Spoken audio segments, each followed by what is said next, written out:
Hi, welcome to the gym. This is one of the most important, albeit short sessions we will ever have. We're talking about prioritizing ourselves. It is hard to do that. I want you to think about the surgery that you just had, or that you had a while back, or that you're going to have pretty soon. And remember all the hoops that you had to jump through, or that you're jumping through now. It's almost like a full-time job to make all those appointments and to do all of those things, and to take care of your diet, to take care of your food, make sure you get enough of this or that. It really is a lot of work. And yet it's something that is so important to success.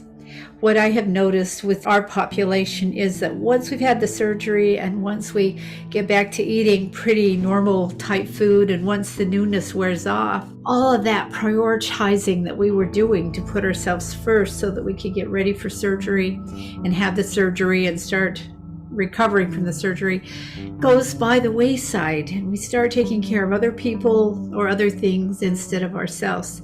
And then that's when things start going down the tube a little bit.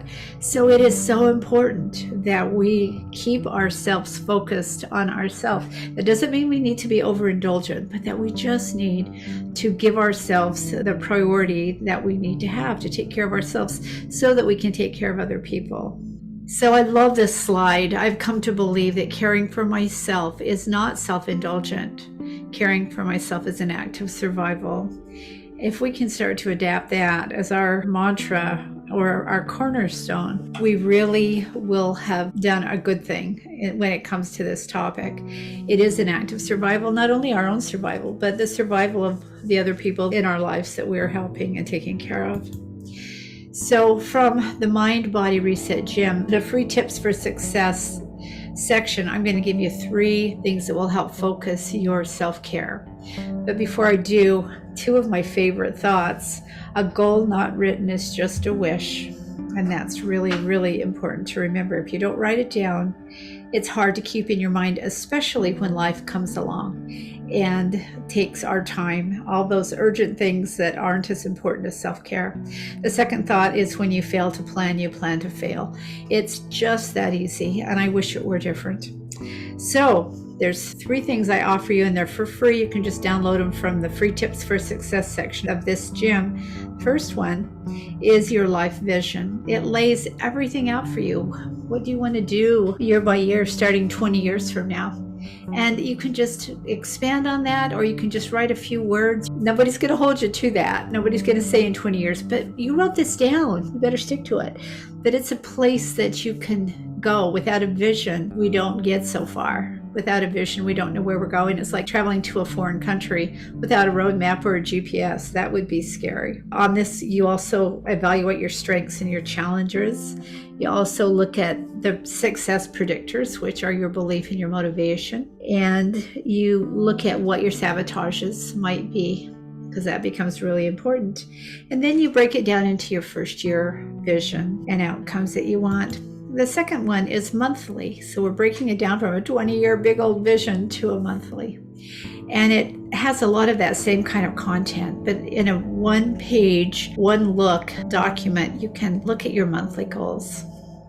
And then finally, we've broken it down into the weekly goals. And you can add to this if you want to, or you can just put 1 goal for the week. You always look at your belief and your motivation. You want to look at your plan. You want to know what step you are at the change process and what skill you're working on. You want to track your exercise type and by day, and they're just little tick marks. You don't have to write a bunch of stuff down. You want to look at your sleep goals and what you actually got. You want to look at what worked and what didn't, and what you're grateful for, and any insights you got that week. What I found is, in doing this, you really do thrive. You really are able to make those changes because you're focusing a little bit, not overindulgent, but you're focusing a little bit on good self-care. So consider this. Look at what you're doing every day and ask, have I chosen to prioritize myself? Because it is a choice. Am I choosing to protect the things that move the needle forward in my life? Things like self-care.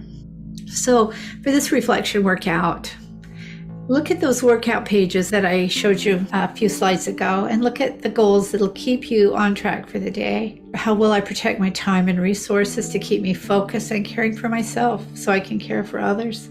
Write the answers to those 2 questions and check in at the end of every day to see how you did. Make any adjustments and do the same tomorrow. On some of these workouts at the bottom, I put how strongly do I believe I can be successful? How motivated am I to be successful? What are my resources? And what are my challenges? Keeping those things in the forefront is going to create success. It's inevitable. Enjoy this workout. Make it part of your day every day, and enjoy your day.